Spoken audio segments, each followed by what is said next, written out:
A single black father, Nathaniel Cole, pulls over on a cold, rainy night to help a shivering, hungry young woman. He has no idea she's the runaway daughter of a powerful and ruthless media CEO. Instead of thanks, he's met with a campaign of retaliation. Enraged by this stranger's interference, the CEO cuts off his daughter and uses his immense power to smear Nathaniel, costing him his job and his reputation. Yet, in his darkest moment, the father finds an unexpected source of strength and support from people he helped in the past. People he never imagined would remember him. But before we get into the story, I have to ask, what time are you watching and where are you from? Leave a comment below and let me know. The rain wasn't a gentle sound.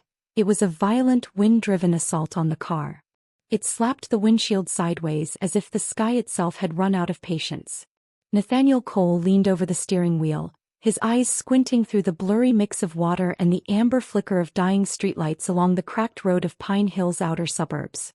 His hands, broad and calloused, gripped the wheel tightly, not from the storm but from a deeper, older weight. In the back seat, his 8-year-old daughter, Isabella, was fast asleep, wrapped in her red hoodie. A soft snore escaped her, the kind that used to make her mother smile. But her mother wasn't here. Nathaniel checked the dashboard clock. 11:47 p.m. Another double shift. Another night spent mopping up other people's pain and trying to keep it from sticking to him. They were just 5 minutes from home when he saw her. A young girl, barely 20, was huddled under the flickering awning of a broken ATM on the corner of Forest Drive, trying to make herself invisible. Her jeans were soaked, torn at the knees, and her sweatshirt clung to her like a second skin. Nathaniel slowed the car, his foot hovering over the brake. He watched as she stared into a trash can, her lips trembling. With both hands she reached in, pulled out a plastic bag with something mushy inside, and retrieved a wet, torn piece of bread. It was half covered in some kind of sauce and she lifted it to her mouth. Just then a car full of college-aged boys sped by, music blaring. A window rolled down. "Hey, sweetheart," one of them yelled. "You forgot your manners. Want us to teach you how to beg better?" Their laughter exploded into the night as the car screeched around the corner, disappearing into the storm. The girl flinched, but the sandwich didn't fall from her hand. She took a slow, ashamed bite as if it burned on the way down. Nathaniel's knuckles turned white on the steering wheel. He remembered the incident from 3 years ago, the woman in the hospital who falsely accused him, the review board that didn't let him defend himself, the letter that declared him an unfit parent, the night he had to tell Isabella she couldn't come home. He knew the risk he was about to take, but he also knew what he had to do. He took a long breath, then pulled the car over and put it in park. The rain hammered the windshield like a final warning. He opened the door, stepped out into the storm and grabbed his old jacket from the back seat. The cold hit him like a physical blow. He walked across the slick sidewalk, his shoes squishing, the air sharp in his lungs. The girl turned as he approached, her eyes wide with fear. She looked ready to run. "I'm not here to bother you," he said, his voice low and calm. "I don't want anything. I just saw what happened." She didn't move. He placed his jacket on the dry edge of the awning and then stepped back. "There's soup on the stove at my house," he offered. "It's warm and dry. We're 10 minutes from here." Her hands clutched the wet bread tighter. She didn't speak. Nathaniel looked down, the rain blurring his vision. "I'm heading back now," he said softly. "You can come or not. No judgment either way." He turned and walked back to his car. Inside, Isabella stirred, mumbling in her sleep. The back door creaked open. Wet footsteps, a shallow breath, then a thin, strained voice. "I'm not on drugs, I swear."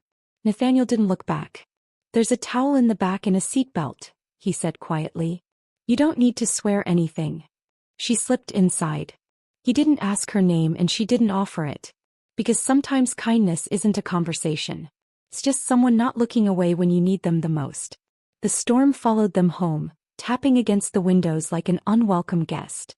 It slicked the porch steps and drummed softly on the rooftop of the small 2-bedroom house Nathaniel had managed to hold onto with overtime shifts and second-hand parts. The kitchen lights flickered once before settling. The heater hummed. The air smelled faintly of lemon cleaner and the chicken soup he'd reheated that morning, hoping it would still be good for them. The girl stood at the door for a moment, her soaked sneakers bleeding water onto the welcome mat. Nathaniel didn't pressure her. He simply set a clean towel on the hallway bench and said, You can leave your shoes here. The bathroom's down the hall on the left. There's some clothes in there. They might be a little big, but they're clean and dry. She nodded without meeting his eyes, still clutching the ruined jacket he'd given her. Thank you, she said in a voice that barely carried past the door frame. Nathaniel walked into the kitchen and began ladling soup into 2 bowls. Not yet, Isabella yawned from the couch, rubbing her eyes. Dad, is she staying? Nathaniel placed the bowls on the table. Just for tonight. Okay, Isabella said, nodding as if she'd been let in on a secret. Can I give her my fuzzy socks? I'm already barefoot. She stood up and trotted toward her room. The girl returned 10 minutes later. The oversized sweatpants barely stayed on her hips, and an old hoodie of Nathaniel's from his college days swallowed her arms. She looked young and utterly exhausted. Her hair, dark and tangled, was pulled back into a clumsy bun. Her cheeks were blotchy not just from the cold. He motioned to the chair across from him. There's cornbread too if you want. She sat down, her eyes darting toward Isabella, who beamed at her as if they were old friends. I'm Emma, she said, holding the spoon but not yet eating. I was walking back from a friend's place and got jumped. They took my bag, my phone, everything. Nathaniel stirred his soup slowly. Did you file a report? Emma shook her head. I didn't even make it that far. I don't remember the numbers. My phone had them all. Her voice cracked slightly at the end. I wasn't thinking straight. I was just walking. He didn't press for details. Didn't ask for proof. He simply nodded and said, "You're safe here." That night, the 3 of them sat around the coffee table playing a game Isabella had invented with mismatched dominoes and glittered paper clips.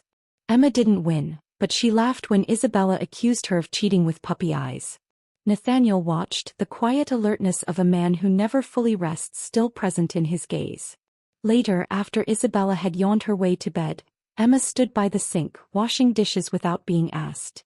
The sleeves of the hoodie were rolled up to her elbows, revealing bruises on her wrists that were just beginning to turn yellow. Nathaniel noticed. He didn't comment. She noticed him noticing. I don't want pity, she said. I'm not fragile. I didn't say you were, he replied, rinsing a plate beside her.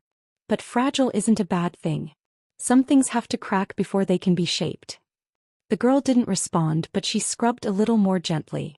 The next morning, the sun broke through for the first time in days, streaking the modest living room with gold. Isabella had pulled Emma into the kitchen for breakfast and was attempting to teach her how to flip pancakes. It didn't go well. The second one landed half off the pan, sizzling awkwardly on the stove. Emma let out a sharp, surprised laugh. I once microwaved eggs in foil, she said, grinning. They exploded like 4th of July fireworks. Isabella gasped. No way. Swear I did, Emma said. Let's try again. Nathaniel leaned against the door frame, watching. There was something healing in this scene, something so unremarkable it was rare. A girl who didn't trust people and a child who didn't know better than to love a stranger. The house was lighter somehow that morning. The storm hadn't just broken outside. It had shifted something inside too. Later that afternoon, Nathaniel sat on the edge of the guest room bed, folding the clean laundry he'd left for Emma.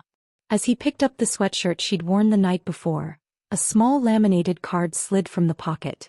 He picked it up and read, Sophia Whitmore, Student ID, Hollingsworth Academy. He blinked. Hollingsworth wasn't just a school, it was the school. Private, gated, with tuition that cost more than his annual salary.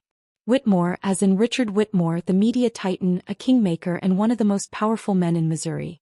It was a name Nathaniel had heard countless times in the hospital in hushed tones. He stared at the card for a long moment, then carefully slid it back into the pocket and folded the sweatshirt neatly. That evening he made spaghetti. Sophia, still calling herself Emma, sat cross-legged at the table, helping Isabella braid her doll's yarn hair. Some kids at school don't play with me because I don't have a mom, Isabella said, looking up. Nathaniel turned to say something, but Sophia answered gently before he could. That's their loss. Isabella still seemed bothered. They said it was weird. You know what I think? Sophia said. I think the bravest people in the world are the ones who are different and still show up. Nathaniel stirred the sauce without a word, but something inside him settled. He could have confronted her, asked her why she was lying, demanded to know what she was running from. But he didn't. Instead, he let the moment be what it was: delicate, real, human. Because sometimes, the kindest thing you can do for someone who's been watched their entire life is to simply not ask anything at all. It rained again the next morning. Thin, cold streaks tapped against the kitchen window as Nathaniel stirred oatmeal. The radio murmured low, the voice of a gospel choir weaving in and out of the silence. Across the table, Isabella was hunched over her spelling workbook, her tongue between her teeth, one sock sliding off her heel. Upstairs, Sophia hadn't come down yet. She had been with them for nearly a week, 6 days and nights that had blurred into a kind of rhythm. Quiet breakfasts, light chores. Nathaniel didn't pry and she didn't explain. But every night she washed her own dishes. She offered to fold laundry. She listened to Isabella's endless stories and braided her doll's hair with surprising gentleness. She didn't sleep well, though. Twice, Nathaniel had walked past the guest room and heard soft crying. He never knocked.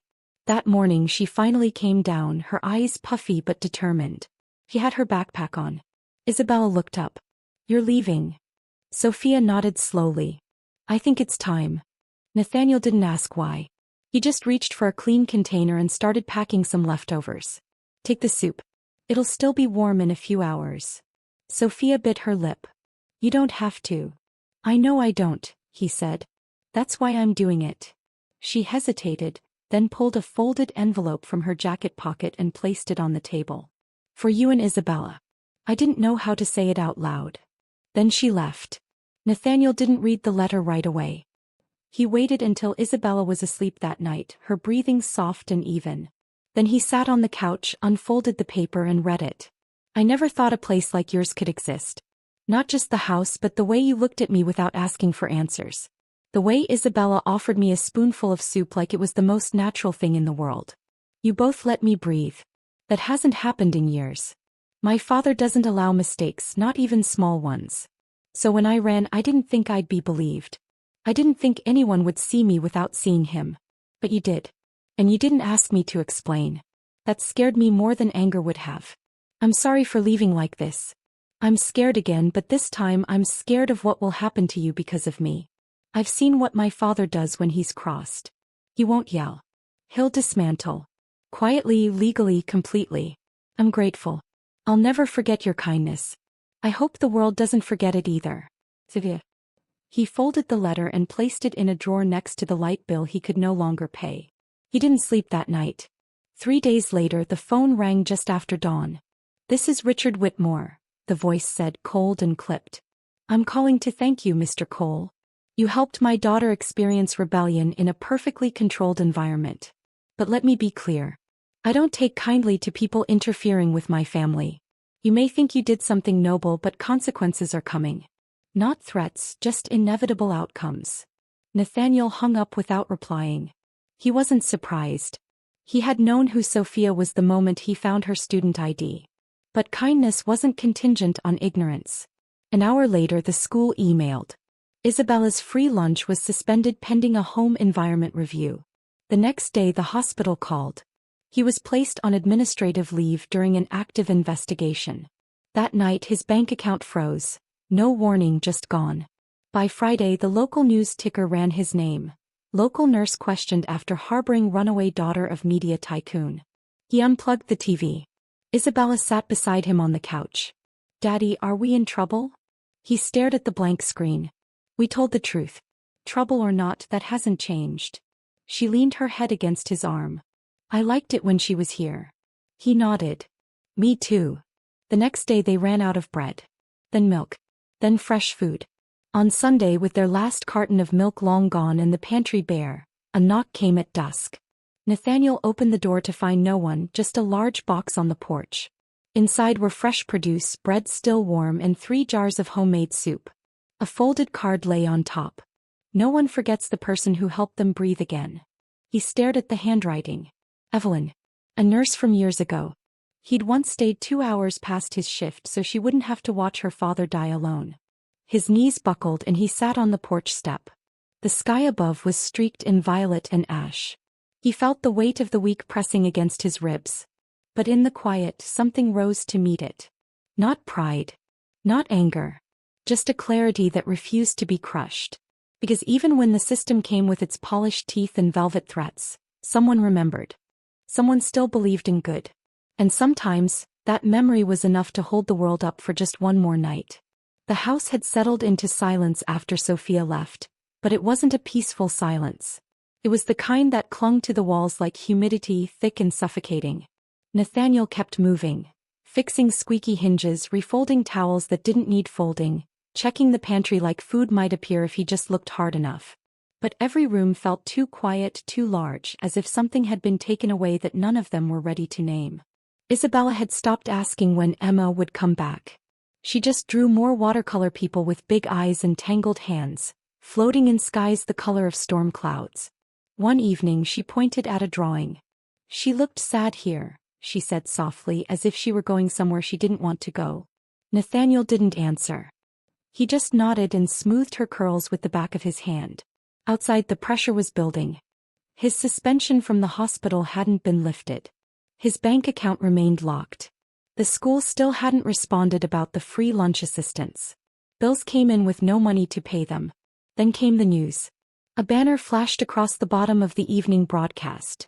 "Runaway heir found." Questions swirl around local nurse. A headshot of Sophia from some gala event. A blurred image of Nathaniel walking her into the clinic. They hadn't even used the word helped, just found, as if she were lost property. Nathaniel turned the TV off and unplugged it. The last thing he needed was to hear strangers on panels dissecting what kind of man he was. The next morning a car pulled up across the street. He recognized the tight, blacked-out SUV, its engine humming for too long before anyone stepped out. Then came a knock, firm and precise. Isabella appeared from the kitchen. "Do you want me to answer it?" He shook his head. "No, baby. Just stay right there." Nathaniel opened the door to find Richard Whitmore on his porch. The man didn't introduce himself. He didn't need to. "You thought kindness would shield you from consequences," Richard said, his voice like marble cracking. "You thought pulling my daughter out of her world was some kind of charity. You let her play poor for a few days and think it made her whole." Nathaniel held the door frame tighter. Richard leaned in slightly. "You should have turned her away, just like the world turns away people like you." Then he stepped back, straightened his coat and left. Just like that. Nathaniel didn't speak. He didn't tell Isabella what had happened. But she knew something was wrong. She started clinging to him again, sitting by his side while he folded laundry, pressing her cheek into his shoulder when he read the mail. 3 days later Sandra showed up, not with legal papers but with soup. "I saw the news," she said, "and I saw how quiet you've been." She sat down at the kitchen table, unpacking a thermos and bread. "I owe you 100 favors. I figured one hot lunch is a decent down payment." Nathaniel offered a small, tired smile. "Thanks." Sandra hesitated. "She's not the only one watching, you know." "Sophia." Nathaniel looked up. "She hasn't said anything," Sandra continued, "but she's not hiding either. I think she's just waiting to see if anyone else will stand up first." That night someone did. A nurse from the hospital posted an online thread. She spoke of Nathaniel's quiet compassion, of how he once covered a shift when her car broke down so she wouldn't lose hours.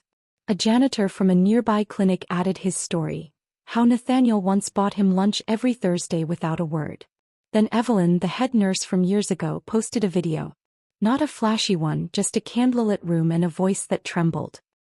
"He stayed after his shift to sit with me while they turned off my father's ventilator. That man gave more comfort in 20 minutes than some folks give in a lifetime." The posts went viral, slowly at first, then all at once. Sophia saw them. She watched every clip. 2 nights later she snuck out of her father's estate, wrapped in a hoodie too big for her, and walked 3 blocks to the edge of Nathaniel's neighborhood. She didn't knock. She just stood across the street, watching the light from the kitchen window, watching Isabella lean against her father's side as they split a can of soup. They were laughing, a tired laughter but real. Sophia turned away, her throat tight. She couldn't go back inside. Not yet. But she couldn't pretend she hadn't seen what she saw, that the man she'd left behind had stayed kind even as the world tried to strip him of everything. The next day she filmed a video. No rehearsal, no makeup, no perfect lighting. She just pressed record and stared into the lens. "I was scared," she said. "Not of Nathaniel or his daughter, but of what it meant to speak up when I knew my father would silence me. She paused. But after I left, I saw something. Strangers standing up for him. People he'd helped. A nurse who said he stayed after her shift to help bury her uncle. A janitor who said he gave him gas money when no one else even remembered his name. Her voice faltered. And I realized I was still hiding, still letting fear make me complicit. A long breath. So I'm sorry. To Nathaniel. To Isabella. To anyone who ever did something kind and got punished for it. When the video ended, Nathaniel just sat there holding Isabella. Does this mean people will stop being mean now? She whispered. He kissed her hair. Maybe not today. But now they know we're not invisible. She nodded and added another star to the cardboard sky she was painting. A crooked one just above the moon. The storm hadn't passed, but now someone else was shouting into the wind. And for once it wasn't just him. The video didn't just make waves. It split the sea. By Monday morning, Richard Whitmore's PR machine went into overdrive. Headlines painted Sophia as a troubled heiress, emotionally manipulated and mentally unwell. The press releases were clinical, controlled. But behind the scenes, Richard's rage boiled. Sophia disappeared from the public eye. Nathaniel suspected why. She wasn't answering calls. Her social media froze. No sightings, no updates. 3 days passed. Then Sandra arrived at his door, not with news but with a plan. She's being kept quiet, Sandra said, laying out emails and legal notices she'd intercepted. He's not stupid, but he's angry, and angry men make mistakes. Nathaniel read the message Richard had accidentally CC'd to an aide. Contain the girl until the smear campaign is complete. His stomach turned. So we're doing this? Sandra nodded. We are, but carefully. What followed was quiet work. Long hours and delicate coordination. Sandra traced the men hired to follow Sophia during her time at Nathaniel's.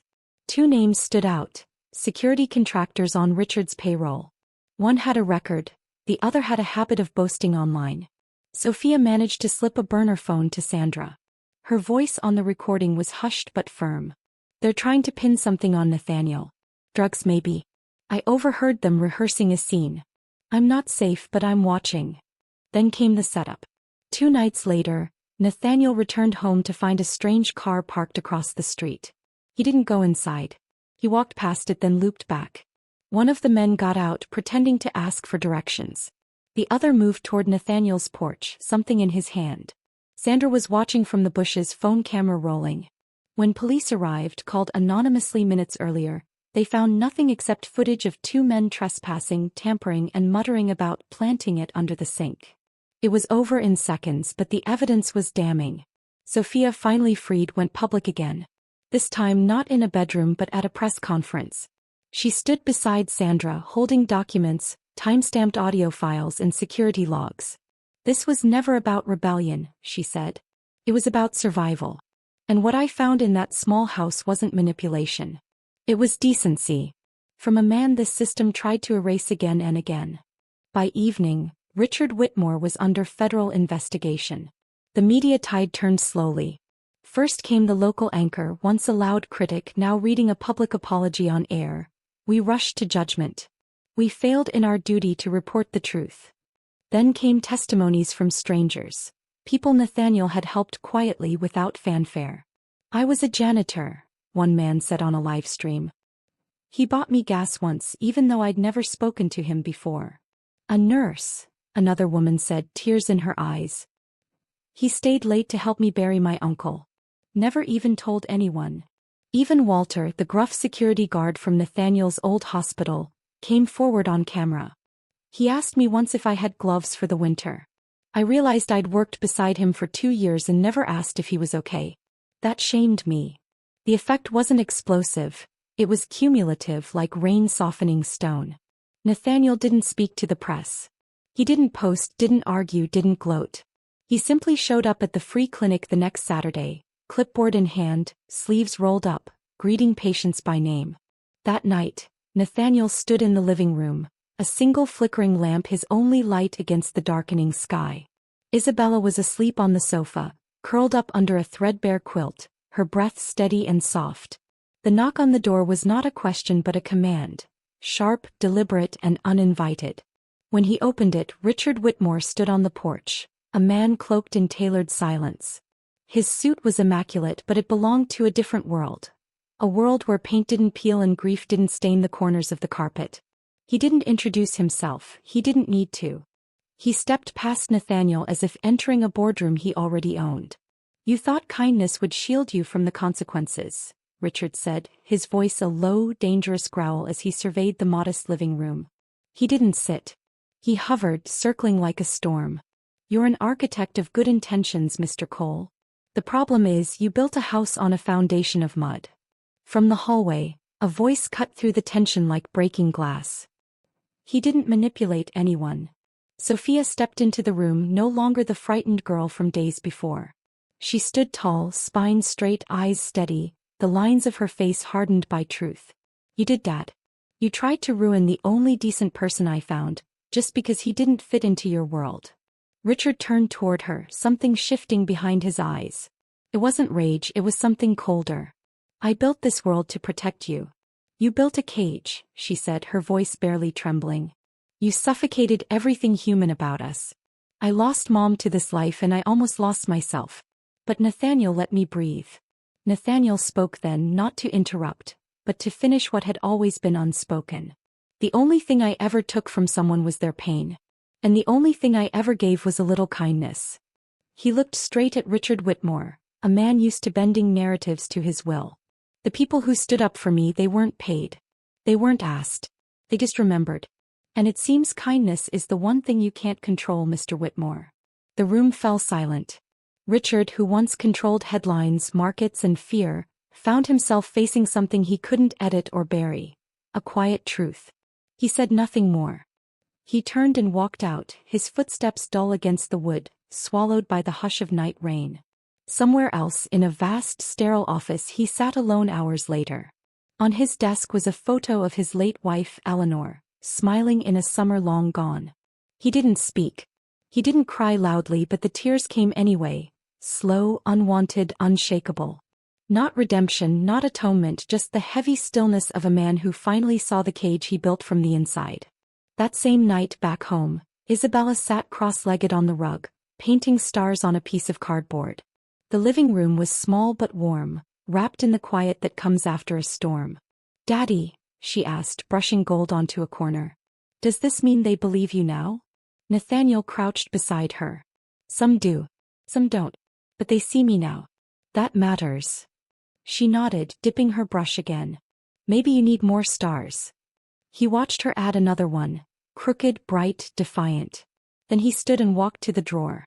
Inside was Sophia's letter. He placed next to it the printed apology from the news station. A screenshot from the janitor's live stream. A handwritten note from Evelyn. He didn't label them, he just folded them neatly as if storing something fragile. Maybe they were memories. Maybe they were proof of a quiet truth. Sometimes, justice doesn't arrive in parades or headlines. Sometimes it shows up as a knock on the door from someone the world forgot, finally remembering. And sometimes that's enough to begin again. If you want to hear more stories like this, hit the like and subscribe buttons. Don't forget to turn on notifications so you can start your day with profound lessons and heartfelt empathy.